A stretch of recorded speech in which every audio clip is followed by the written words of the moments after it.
And this actually secures the flag for their team. And here is just a showcase of his skill, essentially. Great use of the thrust to counter strafe there. Could run up to mid. He doesn't know where we are, but if his teammates are on this side, he's not taking any unnecessary risks. Just a quick notification before we get into the video. So if you're someone who submitted a video for VOD review and it's been a few weeks yet, we've got enough now, so I'm going to batch them together.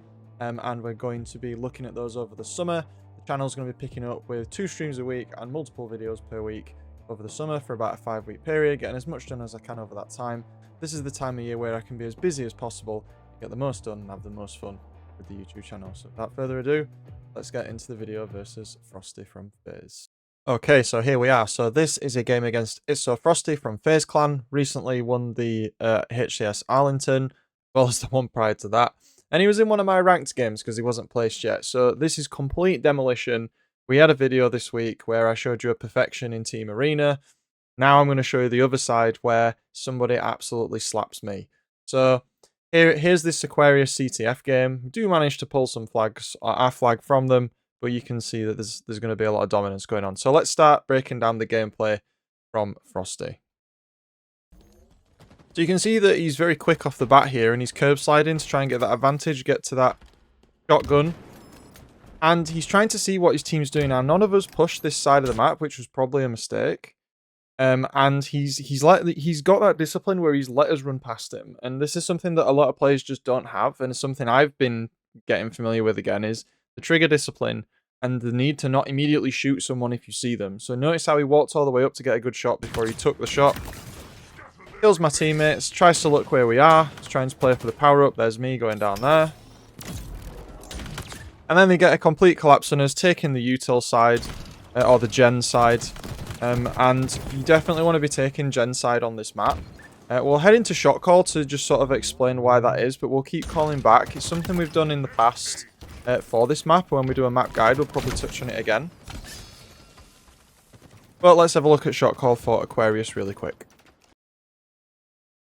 Okay, so jumping into shot call here, Frosty took a route that went this way, and he curb slid down, grabbed the shotgun. And all of our team went left.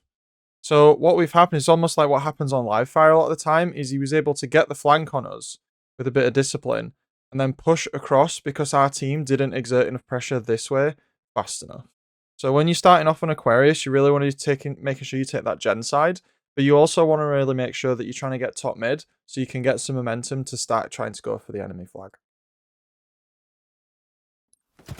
Okay, and we're back after his death. So he's straight into it here. You can see that there's a lot of stability on his aim, probably an over challenge from Pro Clutch there. And he's trying to gain ground again. Catches me in the back, that's quite unfortunate for me. Could have seen that my teammate died. And look how steady his aim is. If we just go back to this here, this is something that we really need to begin to stress on the channel. Without memeing too much about aim and how a lot of coaches over-focus on aim, you can see in this engagement here, look how little, as we come into this room, his reticule actually moves. Look how much of this is left stick movement. He's matching the strafe of his opponent as they go up and down the stairs, and he's missing a little. Gets the thrust in, and then to finish off, he tries to engage the right stick. So you can see that in professional play, or players that are at professional level, they have a lot of control and understand when to right stick and when not to right stick. In that case, he was full on left sticking, because he was trying to match the strafe of his opponent, which is a really good way to fight people in Infinite because the aim assist is so strong. He's taking a good anchoring position here on the base, trying to prevent us from pushing in. And again, notice how he lets his allies engage first. He's not baiting them, he's trying to assess the situation, and he's not taking any unnecessary risks. There haven't been any ego challenges yet. Trying to hide behind the pillar, using cover. I think I sneak away. And again, he's holding angles, he's being annoying, and he knows that I potentially could be on this left-hand side. So he's holding it for his team while they do some stuff mid. And it's almost like he's trying to be in multiple places at the same time. And by doing that, he's being incredibly annoying to my team. Again, backing off, no ego challenging. Gets pushed out by my ally. His shield's recharged, he knows he can take the challenge. Teammate completely misplays and misses that. And again, if we look at the expertise of the aim on display, He's one shot. He sees my ally come round. He runs away. Now, at this point, his shields have recharged. And he's seen that there's nobody behind him, because if they were behind him, he probably would have died. So now that the shields are recharged, he's got this opportunity to try and retake this fight. And if we just slow this down, look how little he right sticks this. He curb slides. He tries to get the slide down, turns around, gets onto target. He adjusts his aim up a little bit, but now it's all left stick. And then look how he lets the enemy fall into his reticule again. He's not doing this crazy like right sticking stuff where he's looking up, looking down and throwing windmills everywhere. There's a very clear sense of calm even when he's near death. You see people sort of start to miss loads of shots when they get to low health. At this point, his team's going to try and probably have a front. He could run up to mid. He doesn't know where we are, but if his teammates are on this side, they could try to secure top mid, which would give them a lot of pressure. He's got a teammate down here, so he knows that potentially this area is clear. It basically tells him we're all on the right-hand side, or we're likely to be on the right-hand side.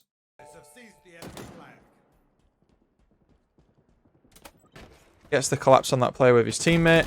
Now we're on the right-hand side. He can run at us because there's multiple people shooting.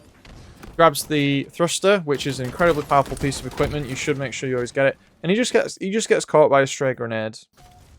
And we're back up again. So straight away you can see he's trying to get somewhere that's advantageous. He's looking if the weapons spawned. Pretty embarrassing for me telling people to check corners. If I'd have checked my corner there, I would have seen him.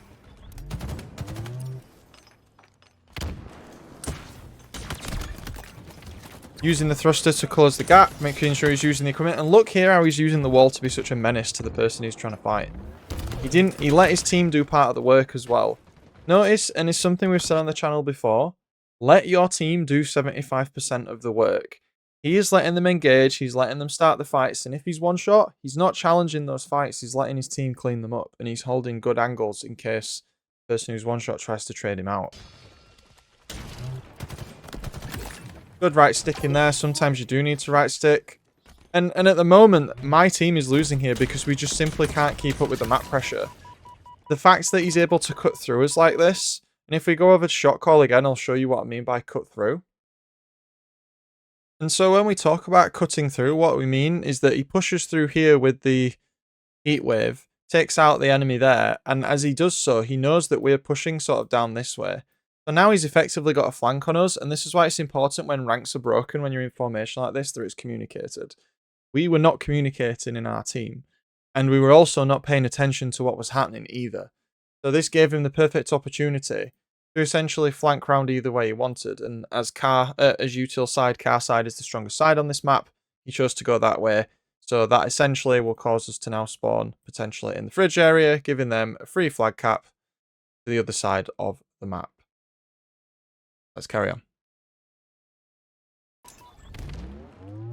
He's still scouting out for kills. He's trying to keep us out of the util area. Again, using his left stick to match the strafe only there. Completely just decimates that enemy. Coming to support his allies. And look at the efficiency of this run. Throws the flag, throws it up, jumps on table, curb slides off, takes the flag, throws it with a thrust. It's so efficient. It's so efficient. And this is definitely something you want to work in. Again, let's watch that in slow motion. So he picks up the flag, he's on table, drops it, curb slides off, picks up the flag, throws it, and then thrusts. Manages to get away. It's such a good maneuver. And when you're running the flag, every second matters. And it probably did save his life. Checking his corners as he goes round, efficient with his movement. No one's on him, so he takes the flag again. And at this point, you know, they've basically got the flag for free, and he's just such a menace on this bridge.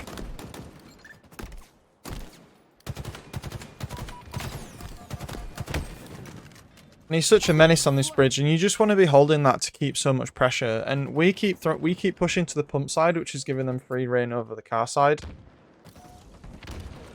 We are exerting pressure on them, but we're giving them an opening on the other side, and this happens quite a few times this game. We are doing a good job holding top mid. Look how much pressure there is on them when we're in top mid. I ran this flag here, actually. This was a few days since I played this game. I've tried to approach it with fresh eyes.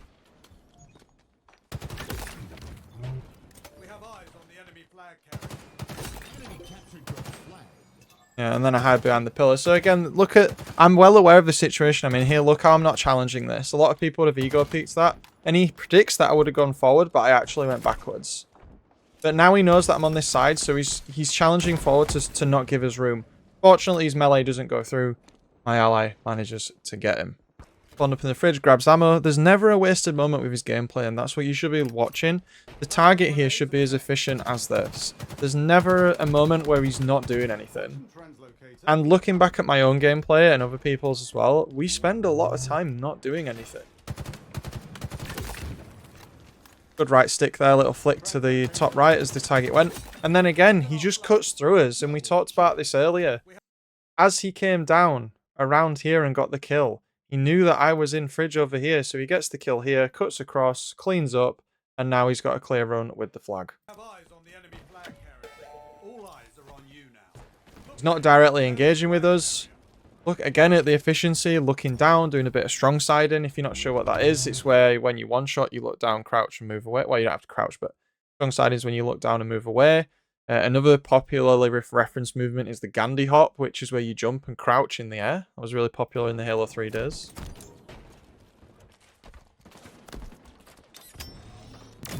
So I misplayed this really hard. I knew he had the QT here, and you can see that I even turned round. I even turned around to try and shoot him, but the flick wasn't fast enough and I completely missed. So, not as effective against keyboard, but definitely against controller players. Using the quantum translocator like that is almost paralyzing unless they're playing on iTz. And here is just a showcase of his skill, essentially. Not many people can hit headshots reliably with the commando. I went for the flag there just to try and get a death touch, but it didn't work. And then he drops the kill tack on us like an absolute machine. But just the aim, the control, all the movements being purposeful. He's never aiming in a silly place. So if you look at this exchange again, this entire exchange, look how purposeful his movements are. So again, when he's moving, he does get the miss, but look at the right stick flick there. And then he's on target, and then he's back to left again. Always purposeful. Goes back up to the top. He's low shields. Knows that we're here, but doesn't know where here necessarily is. Look how purposeful again he is with his aim. Gets the headshot. Uses the right stick. Only for vertical movements. No left and right movements with the stick. Realizes he's in danger. Teleports away. Knows that the enemy is here from the shields flaring, but also from the previous fight. Cleans him up. Now he's waiting for us to push the other side, but we haven't. Sees me. Straight on. Again, look how he's trying to match my strafe. I realise I've lost. I try to touch the flag to see if we can score. Not going to happen. Comes up here. Gets the pre-nade on this guy. Doesn't move his right stick at all. And we literally keep saying how important this is. But this is literally a masterclass in this stuff. Look how little. Let's slow it down even more. When he's on this guy, once he's pre-naded, look, he's not right sticking at all. He's using his jump motion to move to where he needs to be. Madness. Such a good player.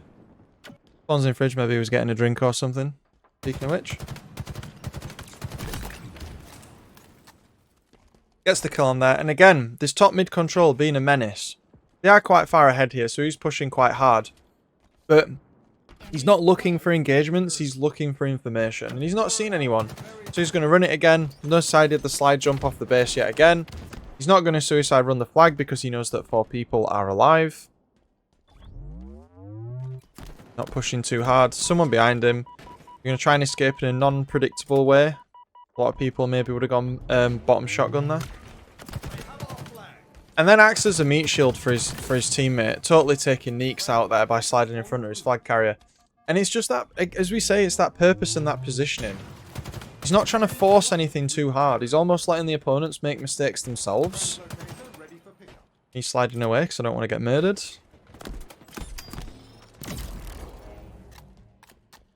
And again, they're on that util side of the map. Probably poor awareness from me there. It was clear that they were on that side of the map. There's an enemy behind us. He gets the nade, does the fadeaway teleport, and grabs an assist as well. I think in the scoreline he ends up dropping a 42 and 12 or something on us. And that's not counting his assists either.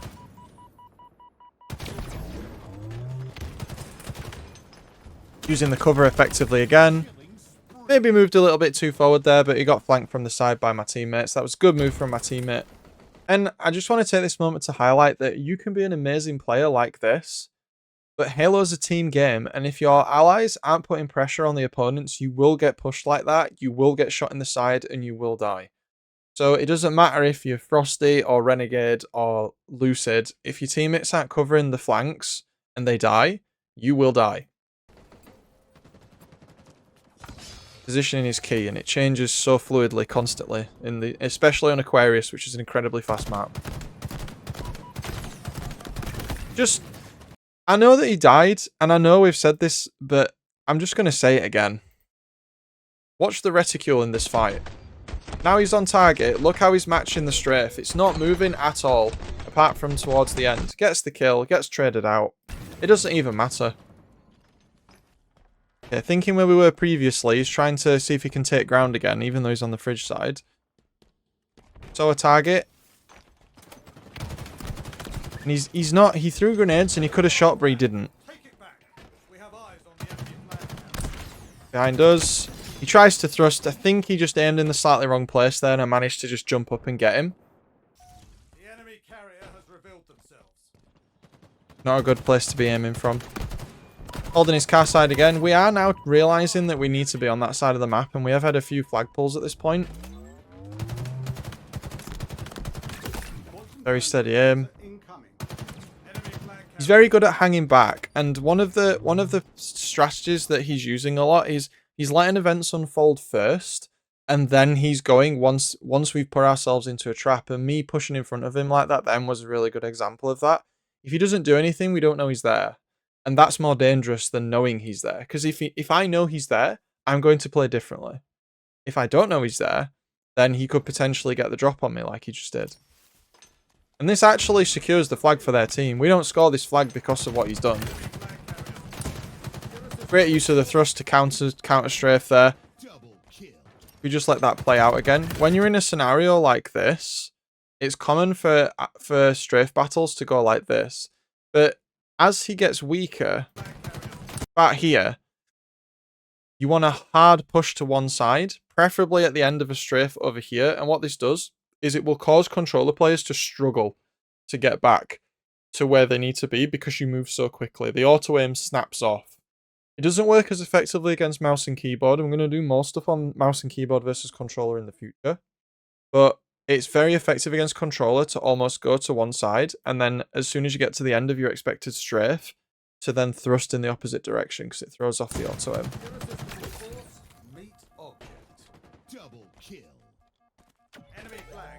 Spending some time top mid again, power position on this map. Sets up his QT behind the pump, which again will put him back in a power position, so that's very clever. You always want to try and translocate it up to somewhere rather than down to somewhere.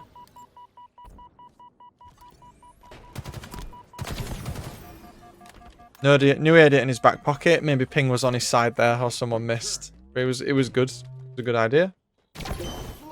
And they managed to score our flag again. So we're just so preoccupied by the pressure that they have. It doesn't even matter that he's dying. And this is what's important about CTF that a lot of players just don't understand.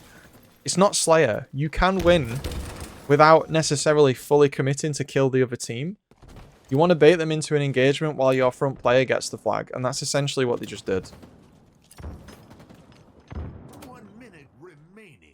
And obviously, this far into the video, you can tell that we're not going to... It's very unlikely that we're going to come back from this. We have had a lot of flag pulls. And again, if we just want to talk about how he approached that as well. When people fight around this table... what we see a lot of is people feel like they need to go over, like this, and then around, like that. Not actually the way you want to peak this, because if you do that, that means as you go over, you're essentially going to have to spin round. And unless you're on a keyboard, that's not easy to do. So look how purposeful he is with his movement. He gets the thruster and he doesn't go here. He doesn't hug the wall. He goes wide around it. And the reason he does that is because when you're close to a wall, if you shoulder peek, they'll see you first. So he moves back, gets the height, and comes from an angle the enemy's not expecting. It doesn't matter that the enemy's facing the other way at this point. Even if they were facing the same way, they aren't going to win this fight. They can't even nade him because he's in the air. So he's gone the way, and that guy, this person, was actually expecting a rush from over the top. So he completely smashed that guy's expectations of what was going to happen. I get pre-naded, just get absolutely slammed. Thinking I could clean up a fight, not realising that someone had thrown a frag. And again, it's just one after the other of examples. So there's so much mechanical calm in this gameplay. Look how here, slow it down even further. Look how we're on target. And what happens here is he uses the thruster to pull the reticule over his enemy's head. So notice how he's off. He moves to the right. He purposely jumps this way. And then he thrusts back so his reticule goes that way.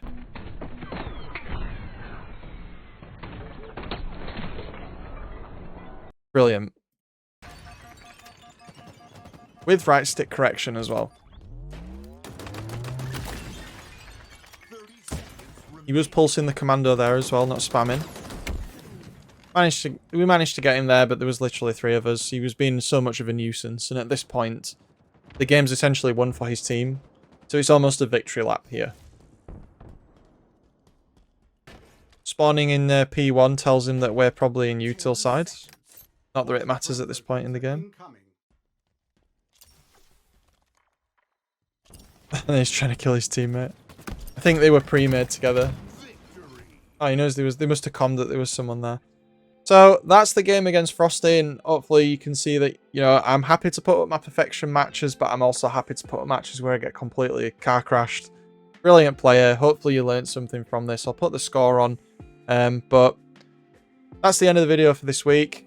We had the Solitude video that's coming out soon. We did the Midship remake video. We did the Starboard video recently. That was received incredibly well.